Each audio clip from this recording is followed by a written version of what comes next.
Monday, after a 2-week recess, some Republicans who returned to their districts avoided tough questions from constituents, but not Congressman Bradley Byrne. The Alabama lawmaker held 11 town halls in 4 days. He drove himself and his staff across rural Alabama, where he fielded concerns about the Trump administration's plans. Chief Congressional Correspondent Nancy Cordes joined Byrne for an all-day ride-along, and she's in Mobile. Nancy, good morning. Good morning. You can see why some Republicans might not want to hold so many town halls after some of the anger that they've been faced with this year. But Congressman Byrne believes that the antidote to all that conversation is more conversation. And he took us on a 120-mile journey to explain why.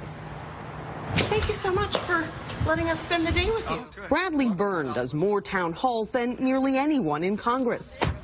87 of them since he began representing Alabama's 1st District in 2013. Are there more people that are turning out this year who are more adversarial to me about my positions? Yeah. And some of them state their positions pretty darn forcefully. That's America. That's good. Hey, Mayor. Good morning. Good to see you. Our first stop is Excel, Alabama.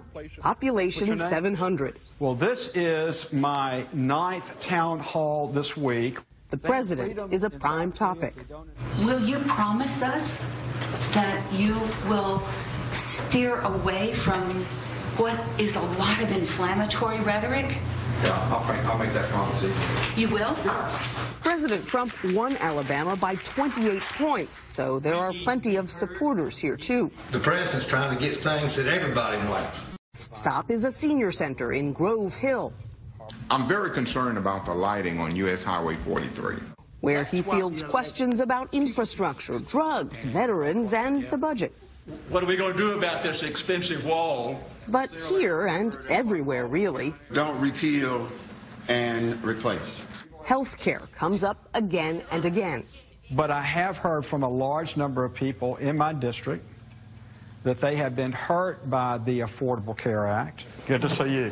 Unlike some of his colleagues, Byrne does not believe that the Democrats challenging him at his town hall are coming from out of state. They're all local people. And in some cases, I know them and know them pretty well. I am so very tired of racism. His final stop is half an hour away in Wagerville. Because you're a congressman. I mean, health care is not a concern for you. Yeah, it is. I mean, but not as it is to me. Byrne tells him the GOP's Obamacare replacement plan will be an improvement. The ACA insurance exchanges are imploding. Did you hear anything today that's going to change the way that you look at legislation that's before you right now? Listen to what that young man said at the very end there. When are y'all going to get to work? Okay? I think that was probably the strongest message I heard all day. Let's get to work. Congressman Byrne told his constituents he's skeptical about talk of consensus growing around a new version of the Republican plan that would eliminate some of those protections for people with pre-existing conditions. And Gail, pre-existing conditions was the #1 topic that we heard about from constituents all day here. Yes, I believe that. Thank you very much, Nancy. I admire Congressman Byrne, not only that he does so many that he does, but goes knowing that he's not going to hear great things. Right. Yeah. Well, as he says, this is what it's all about. Yeah. Conversation is everything. It really is democracy in action. It's very nice. Thank you. Soda might sound like a healthier